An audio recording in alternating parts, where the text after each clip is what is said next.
Just choose, you just got to choose, right? If the Christmas spirit isn't here, then you choose. And what you can choose to do is read a story, because that's what I do. I love the old Christmas stories. And one of the ones I love that I've done ever since I was a little girl, and I started doing it with my kids and my grandkids, is the Gift of the Magi. You remember that story? It was about actually a husband and wife, but then I got this book that's kind of adapted to it. It's a sister and a brother. So I've been reading it, and I want to talk about that for a minute, because I read it to my 8-year-old grandson, Eden, and his sister is 6 years old. So anyway, the story kind of, generally, it's about this, they're very poor, and they can't afford Christmas gifts, but it's about this great love that they have for each other. And so I'm reading it to them, and I'm excited that they can kind of understand this. And anyways, it gets near Christmas Eve, and they don't have any money to spend. Her prized possession is this gorgeous, long, beautiful red hair. So she cuts it to sell it, and ends up buying her brother a chain for his watch, because his watch is his very, precious gift, the only thing that he has. So he ends up taking his watch and selling it, right? So that he can buy her barrettes for her hair. So anyway, on Christmas Eve, what happens is, that there's no, she gets the barrettes and her hair's gone. Anyway, so they get together and they kind of realize that there's this huge love, that there's a love between them. And that's so much more important than the gifts that they were given. So, I'm trying to teach this to my kids, right? They're 8 and 6, and we talked about it. So it was Lily's birthday. And I said, okay, let's go get her a birthday gift, to Eden, my 8-year-old. So we go out to Target last week, and I've just shared this story, right? And so I'm thinking he's going to go to the little kids, girls aisle and get her the stuff that she loves, the books, and she's kind of a girly girl, and she brushes and this kind of stuff. So I see him kind of poking around of what's he going to get her, and he comes back with this set, and he goes, I think I saw her eyeing my race cars. I think she wants. I'm like, oh man, race cars, and I go, and that, what I thought about later was that was my expectation, right? That's my expectation about, his, showing love to her. And anyway, as I kind of watched the situation, he ended up getting the race cars, by the way, and I watched them later on in the day, and I'm looking at them interacting, and she's telling him a story, kind of this funny story about what happened at school. And all of a sudden they were laughing, and they're on the ground, and they're rolling back and forth, and there's this communication, this love. And I thought to myself, you know what? That's the gift, is his attention and his space and his whole, energy was just directed towards her. And I thought, wow, now that's the gift. Here I am trying to manipulate this and make him this wonderful little boy that is so precious, and he's going to buy something for his sister, and he ends up buying something for himself, but he did give. So my point is that this connection, that we have, it showed up in different ways, right? It shows up in whole different ways. Some people give in gifts. And I read this article from, what's his name, Gary Chapman, and he's a marriage counselor, and it's called The 5 Love Languages, right? 5 love languages. So we show our love and we receive our love in different ways. Each one of you have a love language that you speak. Eden's wasn't in gift giving. That's one of them, okay? That's one of them. But some of us are words. Some of us love words. We love to say I love you, and some people can't say I love you, right? It just depends. Some people can say thank you, and some can't say thank you. And then time is another one. It's this full, undivided attention, this carving out your quality time for somebody that you love. And a lot of people I look in here and I see are so good at that. And then there's others that aren't. So we all have our different one. Some are gifts. I know people in here that just spend hours trying to pick the right gift for somebody. And that's their language of love, is finding that. And then there's these acts and these deeds of love. Mike, the armory, that's a deed of love. Maybe you don't say I love you. Not that you don't, I'm not saying you don't, but I'm saying that that's your gift, is this deed of love at the armory. And then some people give hugs, that's what they do. And I'm sure all of you know there's people that are just huggers, and then there's some that aren't. There's none that are better than others, and some people have all of them. So what his whole deal is that we try to understand what our families and what our friends need, and do that, you know, and work for that. So I got to thinking about that, and you know, I've got a little bit of everybody in my family and my friends. They're a little bit of everything. But here's the deal. If we do any of those things well, and that's the words, time, gifts, acts, or touch. If we do any of them well, we have to have an open heart, right? And that's what I really want to focus on, is our open heart. Because that's what love is about. It's about not shutting down and blocking things out. It's about letting our life open, living this open life that lets love in, because it's so easy to block.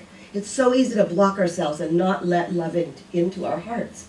You know, because it hurts. It hurts hard, bad. I know that. And when we can open up, we can feel. And that's what love is about.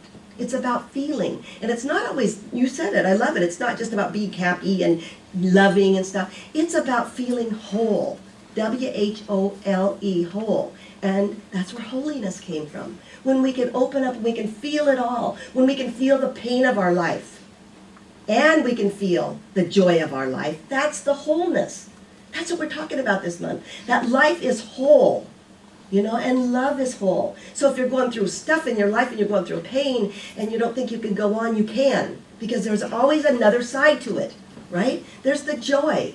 We went to a really sad funeral. We cried through it, you know, and then I came home and had a joyous birthday party, right? In the same day, sometimes in the same minute, there's joy.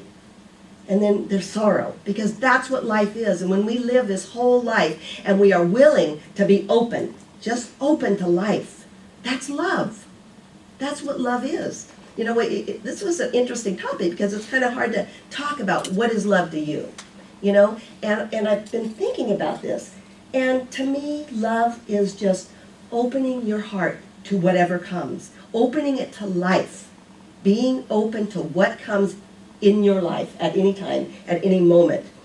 Coleman Barks wrote, he actually did a lot of the interpretations for Rumi, and he wrote, real love cannot be understood by the intellect, but only known as a person is. So love is known. It's something that is an energy that is felt inside of you.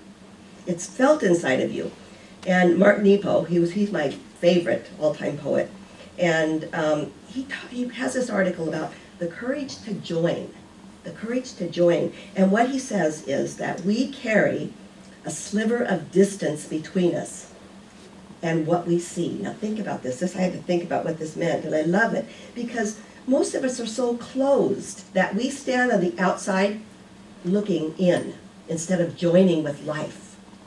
And when we have the courage to really join with life, that's where love enters. That's where these feelings of numbness are gone, and then this liveness comes to us. When we have the courage to join with each other, to join life.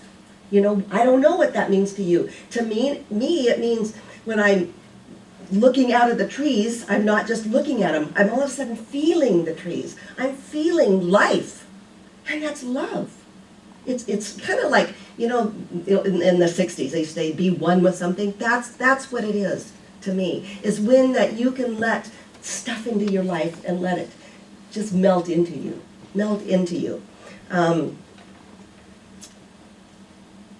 There was an article that I read from, this is Mark Nepo too, and he talked about this young man who was blind.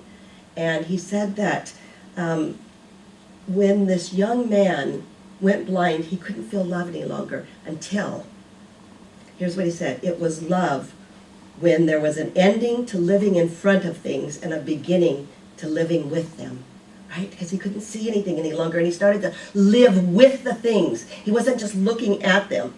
He said to no longer watch, but to be a part of what we see. So think how profound that is in your life. If you don't feel the love, you can. You can. You know, this is a choice. It's something that you can clear. You know, what's going on? Take a breath. You know, we did meditation. That's what you do. You just let the thoughts go. Let the stuff of your life, all this go. Let the energy pour through you and see if it comes to you. See if the trees come to you. See if the people come through you and you feel them, because that's what love is. It's this incredible loving energy that is there because it's who we are. That's who you are. You are made of love. That's where we came from. That's where we will return. And it's who you are now, is the incredible energy of love. See, it's funny when we were doing this talk, I'm always looking for things, about love. What did we see? I picked up my cup, and on my cup it has love hopes all things.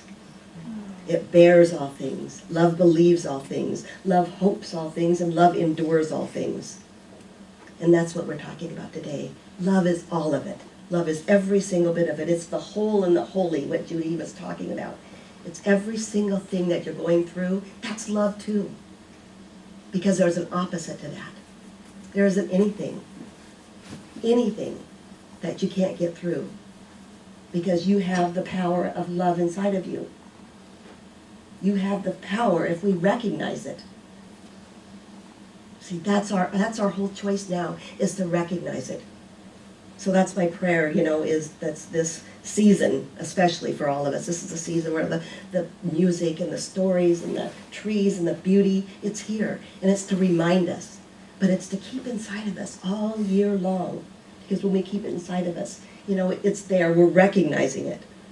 So my prayer is that our actions and our life always come with this open heart. They come from the heart, from our heart.